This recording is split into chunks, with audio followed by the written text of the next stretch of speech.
కి పెట్టకూడని 5 food items ఏంటి? ఫస్ట్, చాక్లెట్స్ లేదా dark chocolates. They are rich in sugars, artificial sweeteners and they are rich in caffeine and theobromine. ఈ రెండు compounds dog యొక్క digestive system metabolise చేసుకోలేదు. So they are highly toxic and poisonous. Try not to feed chocolates to your pets. Second food item వచ్చేసరికి biscuits లేదా cookies. So మనం తినే biscuits or cookies they are made out of refined floors కానివ్వండి, gluten ఎక్కువ శాతం ఉంటుంది and artificial preservatives కూడా use చేస్తారు. సో ఇవి ప్రొవైడ్ చేయడం వల్ల డాగ్ కి ఎటువంటి న్యూట్రిషన్ బెనిఫిట్ అనేది ఉండదు. So better to use biscuits or treats that are ideal for cat or dog consumption only. Third food item వచ్చేసరికి చిప్స్ లేదా హై స్పైసీ స్నాక్స్.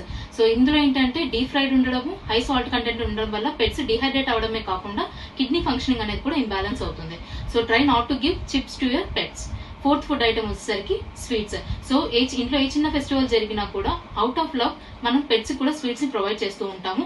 ఈవెన్ చిన్న టాబ్లెట్ అడ్మినిస్టర్ చేయాలన్నా కూడా స్వీట్స్ లో పెట్టి ఇస్తారు. దీనివల్ల ఏంటి అంటే లాంగ్ రన్ లో ఒబెసిటీ వచ్చే ఛాన్సెసే కాకుండా డెంటల్ ఇన్ఫెక్షన్స్ వస్తాయి and most of the sweets are dairy based ఉండడం వల్ల డైజెస్టివ్ డిస్టర్బెన్సెస్ కూడా ఎక్కువగా అబ్జర్వ్ చేస్తాం. సో ఎప్పుడు కూడా పెట్స్ కి స్వీట్స్ అనేవి అలవాటు చేయొద్దు. అండ్ ఫిఫ్త్ ఫుడ్ ఐటమ్ వచ్చేసరికి ఆనియన్ అండ్ గార్లిక్ తో చేసిన హోమ్ మేడ్ ఫుడ్ ఐటమ్.